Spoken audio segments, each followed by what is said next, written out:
नमो नमः।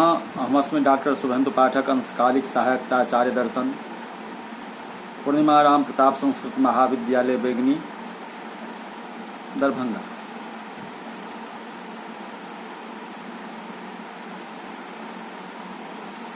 शास्त्री कक्षायाः तर्कसह ग्रन्थे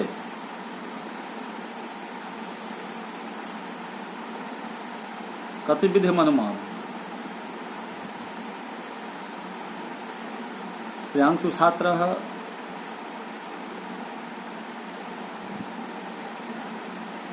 अनुमानं द्विविधं स्वार्थं परमार्थं च। न्यायबोधिनी में अनुमानम विभजति स्वार्थम। अनुमिति दो प्रकार की होती है, स्वार्थानुमिति और परार्थानुमिति। अतः उसके करण अनुमान भी दो प्रकार के होते हैं, स्वार्थानुमान और परमार्थानुमान। स्वार्थानुमान और परार्थानुमान किम नाम स्वार्थानुमान। स्वार्थ स्वान्मिति हेतु तथा ही स्वयमेव भूयो दर्शनेन यत्र यत्र धूमस्तत्र तत्र तत्राग्निरिति महान साधो व्याप्तिं गृहीत्वा पर्वत समीपं गतस्तदे गते चाग्नो संध्यानः पर्वते धूम पश्यन् व्याप्तिः अस्मर। यत्र यत्र धूमस्तत्र तत्राग्नि इति तदंतरं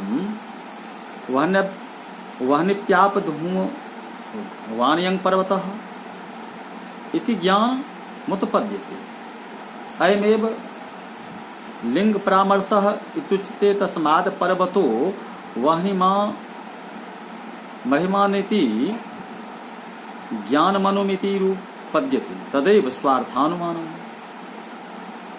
न्यायबोधिनी में स्वार्थानुमानम नाम न्याय प्रयोज्यानुमानम। न्याय प्रयोज्यानुमानम अनुमानम कतिविधिमिति जिज्ञास्यामाह मूले। अनुमानमिति प्रतिज्ञा व्यवपंचक समुदाय प्रयोज्यानु मानत्वं स्वार्थानुमानस्य प्रतिज्ञाद्य भयपंचक समुदाय प्रयोज्या अनुमानत्वं प्रार्थानुमानस्य लक्षणमिति न्यायबोधिनी सारार्थ।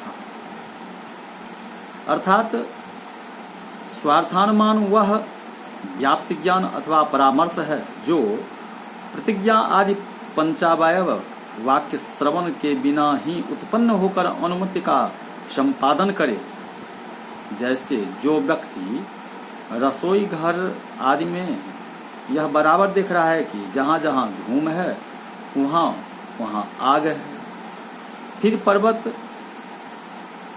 आग वाला है या नहीं इस प्रकार संदेहशील वह व्यक्ति पर्वत से उठते हुए धूम को देखकर उस पूर्व निर्णीत व्याप्ति का स्मरण करता है। जहाँ जहाँ धूम रहता है वहाँ वहाँ आग रहती है। तदंतरम यह पर्वत वह वाप्य धूम वाला है, ऐसा ज्ञान उस व्यक्ति को उत्पन्न होता है। यही लिंग परामर्श कहलाता है। उससे उस व्यक्ति को पर्वतो वहनी माना, पर्वत वहनी वाला है, ऐसी अनुमिति उत्पन्न होती है। यह होती है स्वार्थानुमिति। अतः इसके प्रति करण होने वाला धूमो वहनी वाप्य यह व्याप्ति ज्ञान है। न्यायबोधिनी कार्य के मत में और वहनी व्याप्य धूमवान पर्वत यह अनम भट्ट के मत में स्वार्थानुमान होता है। परार्थानुमानस्य किं लक्ष्यं तत्स्वरूपं च यत्तु स्वयं धूमाग्नि मनुमाय परं परति बोधितुं पंचावयव वाक्यं प्रयुज्यते तत् प्रार्थानुमानं यथा पर्वतो वह्निमानं धूमत्वात् यो यो धूमवान् स स वह्निमान् यथा महानसं तथा चायं तस्मात्थेति अनेन प्रतिपादित लिंगात् परो अप्यग्नि प्रतिपद्यते न्यायप्रयोज्यानुमानं प्रार्थानुमानं न्यायत्वं च प्रतिज्ञादैव पंचक समुदाय त्वम् अव्यत्वं च प्रतिज्ञाध्यन्य मत्वम। पूर्वोक्त प्रक्रिया से धूम को देखकर स्वयं अग्नि की अनुमिति करके दूसरों को अग्नि की अनुमिति कराने के लिए जिस पंचावय वाक्य का प्रयोग अनुमापिता करता है वह वाक्य है परार्थानुमान। अर्थात पंचावय वाक्य जन्य जो श्रोता को व्याप्ति ज्ञान अथवा परामर्श होता है वह है प्रार्थानुमान। क्योंकि पर्वत वहनी वाला है अतः उसमें धूम है। जो जो धूम वाला होता है वह अग्नि वाला होता है। जैसे रसोई घर पर्वत भी धूम वाला है अतः वह भी अग्नि वाला है।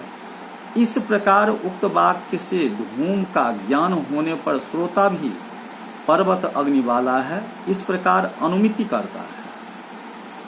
धूम और अग्नि को यहाँ उपलक्षण समझना चाहिए। इसी प्रकार अन्य हेतु साध्यक स्थल में भी समझना चाहिए।